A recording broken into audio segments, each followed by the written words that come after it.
At the state capitol, violent crime involving teens has prompted legislators to have serious conversations about juvenile justice reform. But how to accomplish that goal divides and polarizes lawmakers. State Capitol reporter Chris O'Brien digs in as we continue our special reports on juvenile crime.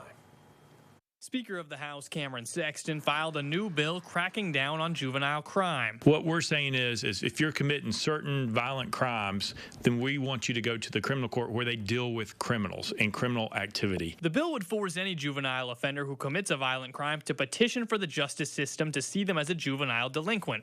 Currently, a juvenile delinquent goes to juvenile court and can be elevated to an adult court. This bill would allow a criminal court to make the decision of whether to try them in juvenile court or adult court. We're all about rehabbing people, but the thing is, as we said with truth and sentencing, when you cross the line as a juvenile, then you should be treated as an adult, and there's certain crimes that you commit where you should be treated as an adult. Democrats disagree with the notion, saying we have separate courts for a reason. You know, juvenile justice judges understand that juveniles and adolescents' brains haven't fully formed. You know, the reason for these children committing these crimes generally is a result of childhood trauma or a mental health issue or peer pressure. After last year's brutal string of crime in Memphis, Democrats also argue we don't need harsher penalties, we need better rehabilitation. I know there were several high-profile incidents in Memphis this summer, and what I've shared with leadership when I've spoken to them is these were all people who were juvenile offenders that were not properly rehabilitated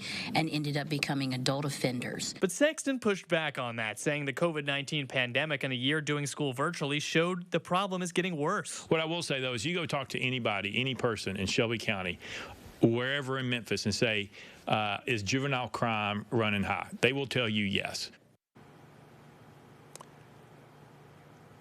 Now, the bill is just beginning its steps in the legislature. The House Criminal Justice Subcommittee is scheduled to discuss it next Tuesday.